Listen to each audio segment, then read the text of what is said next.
오늘 함께 묵상할 말씀은 에스라 10장 9절에서 15절 말씀입니다. 회개가 삶의 변화로 이어지는 일은 생각보다 쉽지 않습니다. 하나님 앞에서 잘못을 고백하고 결단해도 막상 현실의 문제들을 마주하게 되면 내려놓아야 할 것들과 감당해야 할 부담이 크게 느껴져 결단이 흔들리기 때문입니다. 에스라는 이 사실을 잘 알고 있었습니다. 그래서 그는 백성들의 회개가 단순한 감정에 그치지 않도록 이방 여인과의 통혼 문제를 해결할 구체적인 방안을 공동체와 함께 단호하게 추진해 나갑니다. 9절 유다와 베냐민 모든 사람들이 3일 내에 예루살렘에 모이니 때는 9째 달 20일이라. 무리가 하나님의 성전 앞 광장에 앉아서 이 일과 큰 비 때문에 떨고 있더니 에스라의 명령에 따라 백성들은 사흘 안에 예루살렘 성전 앞에 모였습니다.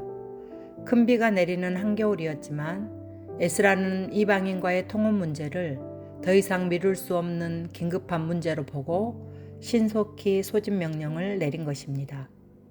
이 일은 하나님이 보시기에 가나안 정복 당시 아간의 첫 범죄나 초대교회의 아나니아와 삽비라 사건처럼 새롭게 시작된 공동체 전체를 무너뜨릴 수 있는 심각한 사건이었습니다.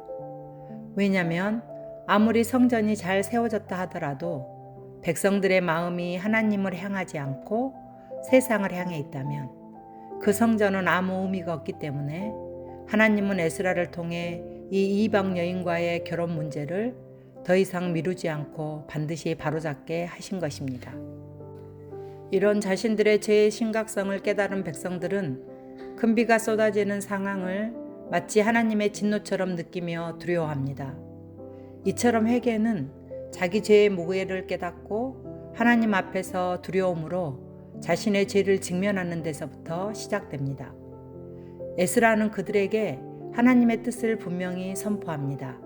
11절 이제 너희 조상들의 하나님 앞에서 죄를 자복하고 그의 뜻대로 행하여 그 지방 사람들과 이방 여인을 끊어버리라 하니 귀한 민들이 이방 여인과 결혼한 것은 아마도 경제적인 이유 때문이었을 것입니다. 당시 유대 땅에 살고 있던 이방인들이 돌아온 귀한 민들보다 훨씬 더 안정된 삶을 살고 있었기 때문에 예루살렘에서 다시 삶의 기반을 세워야 했던 그들에게는 이방 결혼이 현실적으로 더 유리한 선택으로 보였을 것입니다. 그러나 하나님이 원하시는 백성의 삶은 무엇입니까?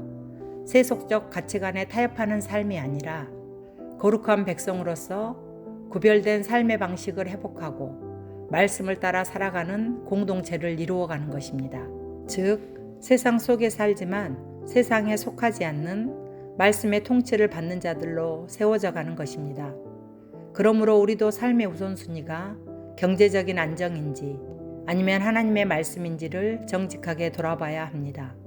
우리의 재정 사용과 자녀들의 교육, 재테크에 대한 생각들 속에 세상의 가치가 얼마나 깊이 들어와 있는지를 점검해서 끊어야 할 것은 끊고 내려놓아야 할 것들은 내려놓는 단호함이 필요합니다. 이것이 가능할 때 우리는 하나님의 약속의 땅에서 하나님의 인도하심과 돌보심 속에 살아가는 복된 삶을 살 수 있습니다.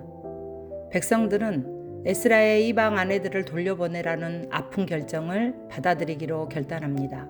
12절 모든 회중이 큰 소리로 대답하여 이르되 당신의 말씀대로 우리가 마땅히 행할 것입니다.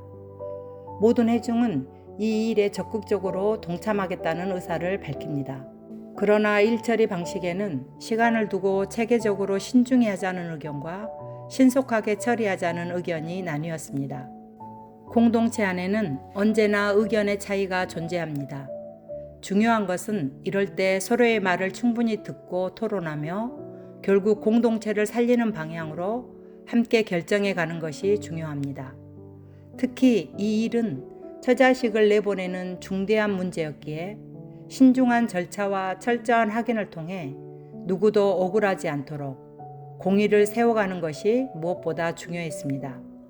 이에 에스라는 각 지파의 TF팀을 구성해 약 3개월에 걸쳐 이방 여인을 아내로 맞이한 사람들을 자세히 조사하고 신중히 이 일을 정리해 마무리합니다. 이렇듯 우리의 삶과 공동체를 개혁하고 새롭게 하는 일은 한 번의 회심이나 결단으로 완성되는 것이 아니라 날마다 하나님의 말씀 앞에 자신을 비춰보며 세상의 방식을 끊어내는 지속적인 순종 속에서 이루어짐을 기억해야 합니다. 또한 불편한 문제와 어려운 상황들을 단번에 해결하려 하기보다 하나님의 뜻을 물으며 하나님의 때와 방법을 따라 인내하는 지혜가 필요합니다. 이것이 바로 그분의 뜻대로 행하며 살아가는 성정 공동체의 성결한 삶입니다. 그러므로 오늘도 마음에 부딪혀오는 말씀이 있다면 외면하지 말고 그 말씀 앞에 믿음으로 돌이켜 순종함으로 나아가시기를 바랍니다. 그래서 하나님이 자기 백성을 위해 예비하신 참된 평안과 회복의 은혜를 풍성히 누리며 거룩한 빛을 발하는 영광된 삶을 살아가는 복된 날이 되시기를 간절히 소망합니다. 적용 질문입니다. 나는 끝까지 인내하며 하나님의 뜻을 이루겠다는 결단이 있습니까? 기도하겠습니다. 주님, 말씀에서 벗어나 세상을 따라 살았던 우리 죄를 회개하며 다시 주 앞에 나아갑니다.